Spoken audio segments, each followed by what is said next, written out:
বিকালবেলাতে যদি কিছু নোনতা খেতে মন চায় কিংবা হালকা ফুলকা কিছু খেতে মন চায়, তাহলে এই পটেটো রিংটা আপনারা বাড়িতে ঝটপট বানিয়ে খেতে পারেন। এটা খুবই খেতে মজাদার, চায়ের সাথে কিংবা কোনো সসের সাথে খুবই মজা লাগে।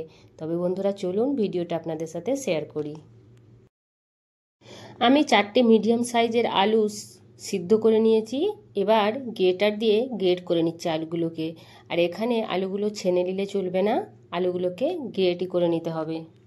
এখানে সবকটা আলু আমি গ্রেট করে নিয়েছি, দেখতেই পাচ্ছেন বন্ধুরা।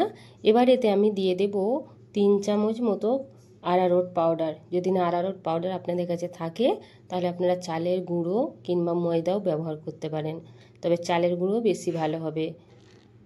এবার দিয়ে দেবো এতে আমি স্বাদ অনুযায়ী নুন,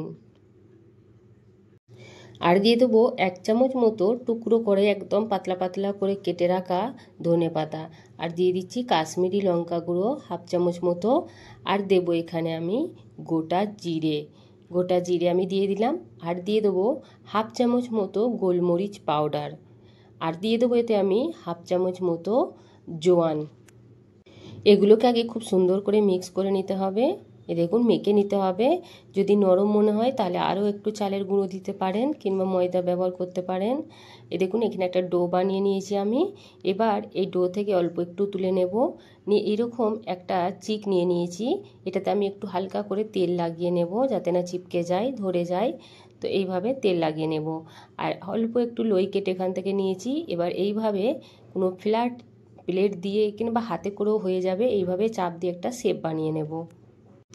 এই যে শেপটা বানিয়েছি এটা একটু মোটা থাকতে হবে, পাতলা হলে চলবে না। এবার একটা গ্লাস দিয়ে এইভাবে গোল করে কেটে নেব, গোল শেপ করে নেব, আর মধ্যিখানে আরও একটা ছোট্ট ঢাকন দিয়ে মধ্যিখানে এইভাবে কেটে নেব, দিয়ে ডোনাট যেমন বানায় ওইভাবে শেপ দিয়ে নেব। এই দেখুন বন্ধুরা এখানে আমার বানানো হয়ে গেছে। এইভাবে সবকটাকেই বানিয়ে নেব।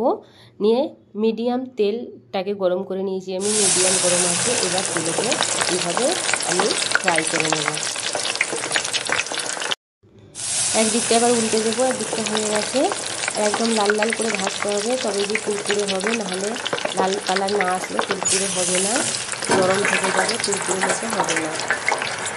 এখানে লাল লাল মতো হয়ে গেছে, দেখতে পাচ্ছেন একদম লাল হয়ে গেছে।